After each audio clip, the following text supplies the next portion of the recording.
Hey guys, the Bible study for today is Genesis 2:15 to 25. This is also the reading of Holy Monday of the 9th hour. In this passage, we see that God has given commandment to Adam not to eat of the knowledge of good and evil, and also the creation of Eve from Adam's rib.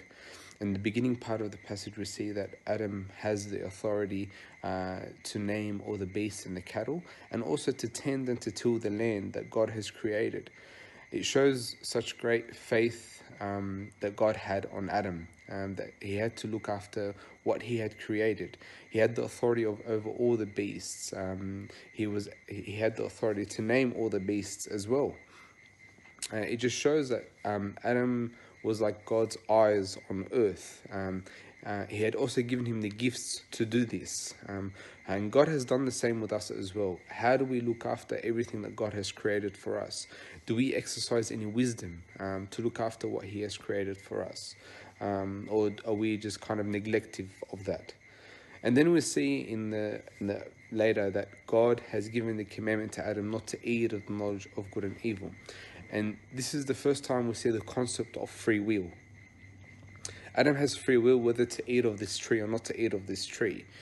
We see this also in the book that we just read in Judges, that they had the option to worship the pagan gods, and sometimes they would fall and they would worship the pagan gods, and they will disobey God's commandment. And then you would see that God wouldn't really appreciate that, and this is the same with Adam. God wanted to see Adam's genuine love towards him. And the same with us. Do we have genuine love towards God? He has given us the concept of free will as well. Do we choose to follow him and to seek what is good and to do what is right? Or are we a bit lax in our spiritual life and just go with the world and just to go with what everyone else is doing? We have that same free will, and God hasn't created robots to worship him. He has created us in order to seek him diligently and to have a genuine relationship with him. And this is what he has shown with Adam, that concept of free will. And then in the later part of the passage, we see that God has created Eve from Adam's rib.